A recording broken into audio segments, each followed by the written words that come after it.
Good afternoon, ladies and gentlemen. We are standing right in front of the National Museum in Kuala Lumpur. In Malay, we say Museum Negara. It's actually located along Jalan Damansara. If you're accessing it from behind by road, or better still, if you can come by MRT, you stop at the MRT Museum Negara station. Of course, this museum, if you were to visit it, it gives you an overview of Malaysia's history and culture. As you can see, the facade in front is more traditional Malay and modern features, and of course, in particular, the roof is Minangkabau style. Alright, and the architect for this building is Ho Kok Ho, and the murals that you see at both ends of the museum made of Italian glass mosaic, and it depicts the major historical events and cultural activities of the country. So what we need to do now is to walk down this very historical road, which is called the Sultan Hishamuddin Road. Down the road, and you can see a lot of historical buildings, which I will point out to you as we go along.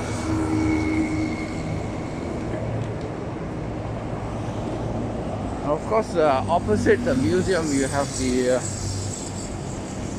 Kuala Lumpur Central, or KL Central, which is actually the premier public transportation hub for the country, which connects the country not only locally from north to south, but also internationally, because we have the KLIA Express, KLIA Transit train services right to the KLIA or KL International Airport. Okay, now this is the MRT station where I came from. So if you exit from this Museum Negara station, you can go right to the museum. It's just about 20 meters away. And of course, in this location, we also have a lot of 5-star hotels like the one that you see in front, St. Regis. You have KL Hilton, Meridian, and a few others, because it is a choice location for this hotel, because it is the hub for public transportation in this country.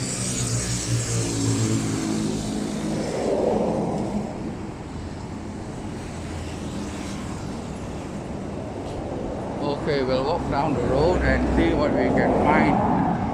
And of course, not to be missed out is the Merdeka 118.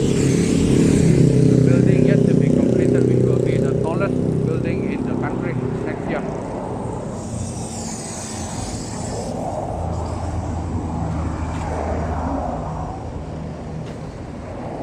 5-star St. Regis Hotel. You have the KL Hilton at the back. You have the Meridian, the Aloft,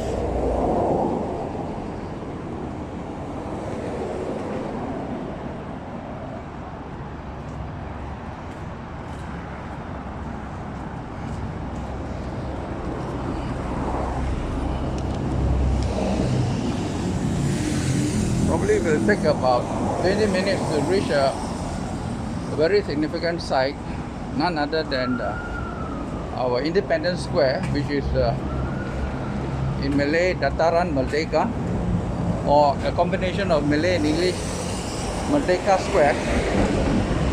And I'm going to stop at a spot which is quite unique. When I get there, I will explain to you. That is Jalan Damansara you see at the back.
Now we are approaching a very iconic hotel, none other than the Majestic Hotel of Kuala Lumpur, or its old name was Hotel Majestic.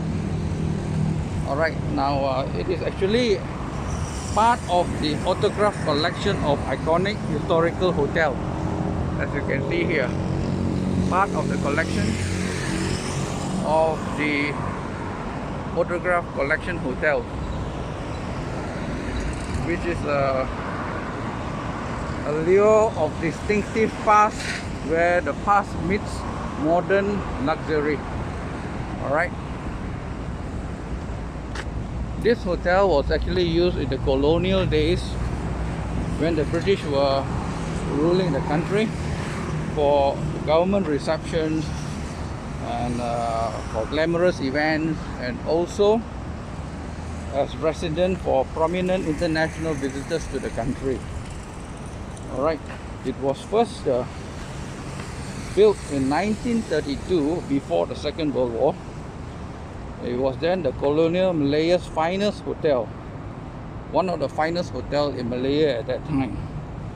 But then again, it closed its door on the 31st of December 1963. It was turned into an art gallery for about 14 years, and then it opened its doors again in December 2012 when it restored the old structure, the Majestic Hotel, or Hotel Majestic structure, was still retained, because it is actually protected by the Antiquities Act 1976, so you can't tear it down or make alteration without the permission of the government.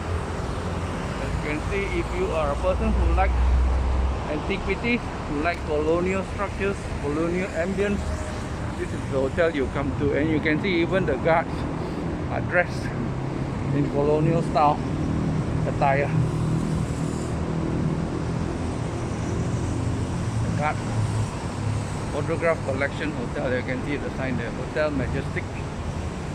Hotel Majestic autograph collection hotel. Okay. I checked the website. The room rate here is about in the region of 400 something. You can get to stay here per night.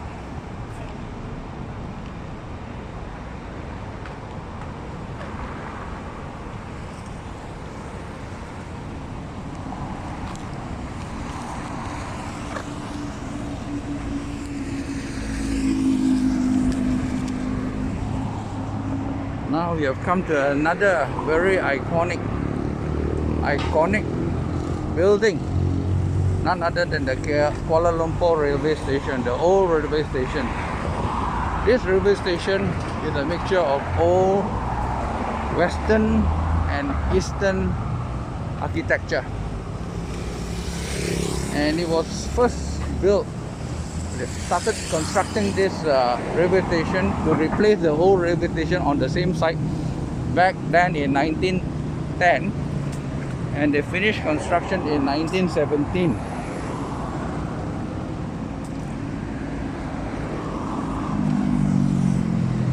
And then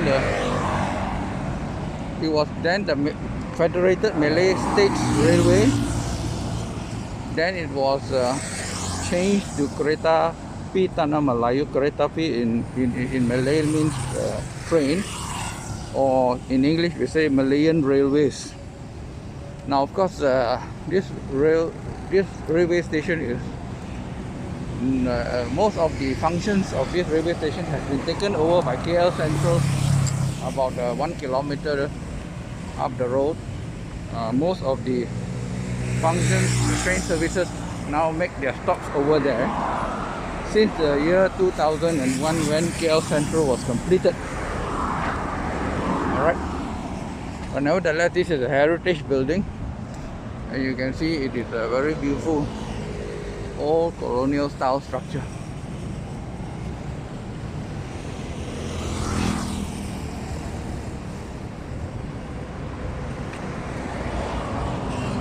And opposite the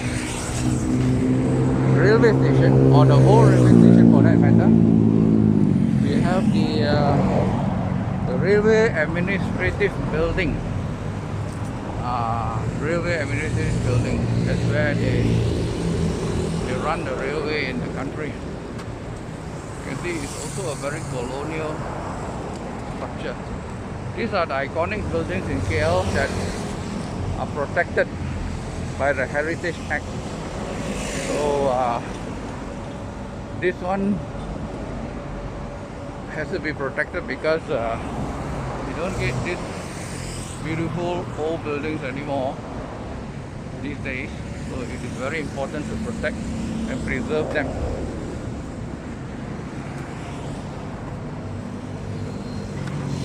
As you can see the sign there, KTM Berhad, means Kereta Api Tanah Melayu Berhad, Malayan Railways. Okay.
Now we have come to a very significant, iconic tourist attraction, that is the National Mosque, or in Malay we say Masjid Negara. Okay. This mosque has got a capacity of 15,000 worshippers at any one time. But of course, when you come to festive occasions like the Hari Raya or the Malay New Year,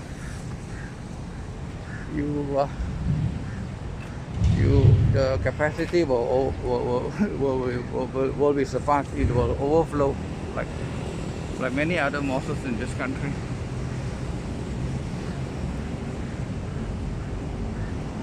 One thing I want to point out to you is the roofing of this mosque.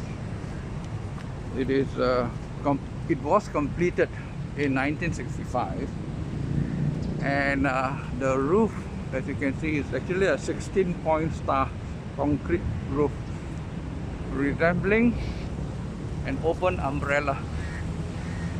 Okay, I don't know, you can see it clearly here, the roof, the blue color roof. And another feature is of course the minaret, the 73-meter tall minaret, which resembles a closed umbrella. Of course, inside the compound of this mosque, we have the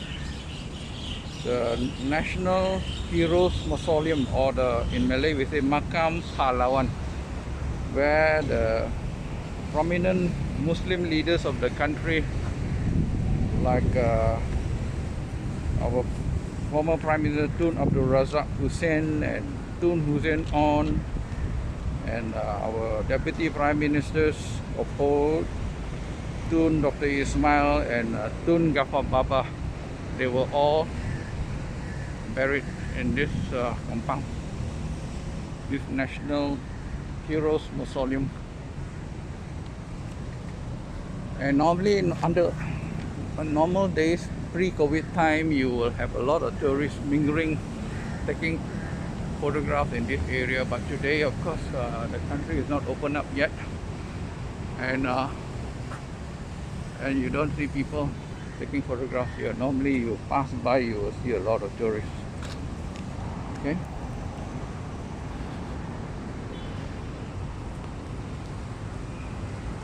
This place will be busy, will be overflowing with people. It comes to festive occasions, Muslim festivals like Hari Raya.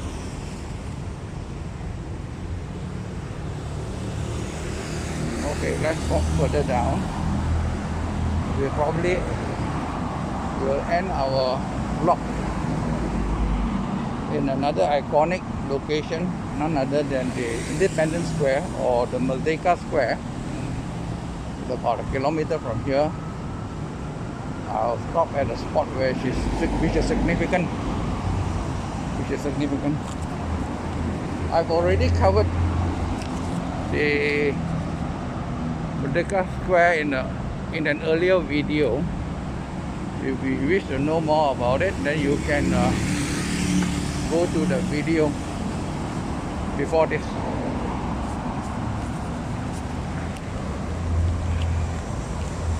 This white building is one of the earliest skyscraper or tall building in the city. This is Daya Bhumi complex, one of the earliest tall buildings in this country, or for that matter in Kuala Lumpur.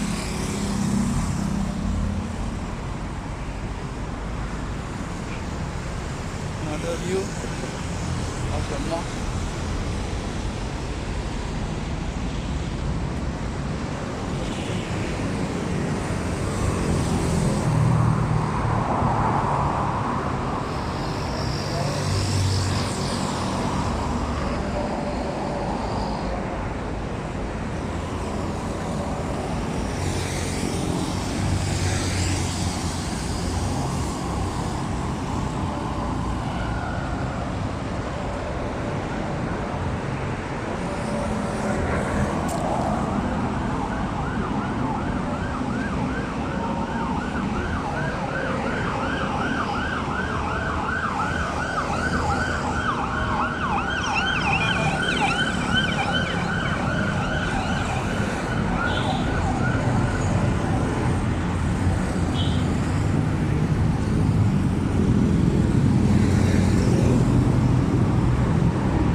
Another view of Merdeka 118.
funeral of our first Prime Minister Tunku Abdul Rahman Putra Al-Hajj, declaring independence for the country on the 31st of August 1957.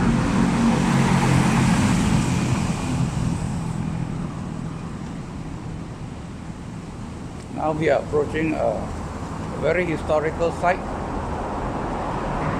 none other than the Independence Square or Merdeka Square. Merdeka in Malay means independence.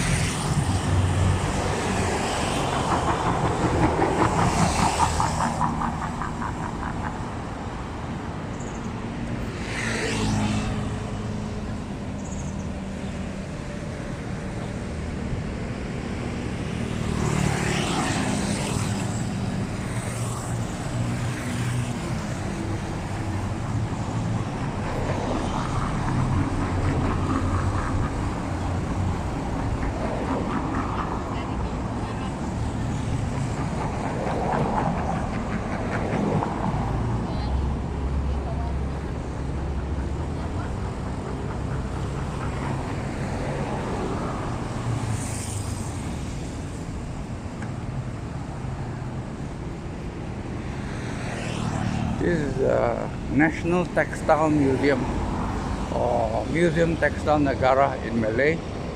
As the name implies, it's supposed to depict the history of the textile industry in this country. Also a very colonial building. And beside that is of course the famous Sultan Abdul Samad building, or in Malay, Bangunan Sultan Abdul Samad. It is this iconic building that where on the very spot on the 31st of August 1957, where the Union Jack was lowered and the Malaysian flag was hoisted at 12 midnight in front of this building at the field we call Independence Square or Merdeka Square.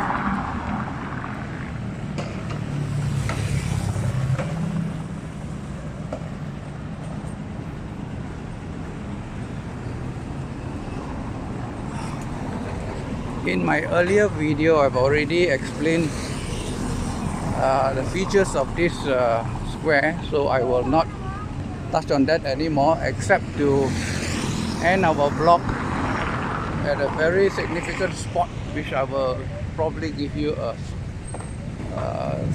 little explanation of why we end there. Of course, since we are passing this very significant fountain, we call the Queen Victoria's Fountain, or its nickname is Corpse Fountain.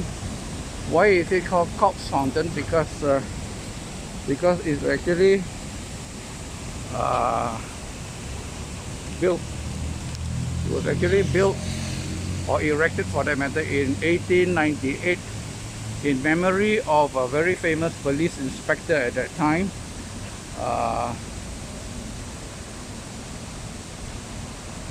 Steve Harper. His name was Steve Harper, and actually this fountain was located at the center of the square, but because of the traffic congestion that it caused, it was shifted to this southern end of the square. And then this is where we will end our vlog after viewing this iconic Sultan Abdul Samad building, where we declared independence for the country on 31st of August 1957. Okay, and this is where we will end. This is quite significant. Kuala Lumpur Zero Mile. This is a milestone. This is where Kuala Lumpur started. In fact, behind the Sultan Abdul Samad building is a confluence of the Klang and Gombak River. It was alleged, it was said that Kuala Lumpur started at the confluence of these two rivers, where the two rivers meet, that is the Klang River and the Gombak River. That was where Kuala Lumpur started. You know, those days the transportation was by river, and of course they need water for their daily necessities. So it is understandable why Kuala Lumpur began or started at the confluence of the Gombak and Klang River. And this milestone is placed here quite significantly to denote that this is 0 kilometer from where you go from Kuala Lumpur. You start from here. Okay, so with that I would like to end our vlog, our 30-minute vlog, and I hope you have enjoyed this walk with me, and I will see you again. Hope to see you again or hear from me again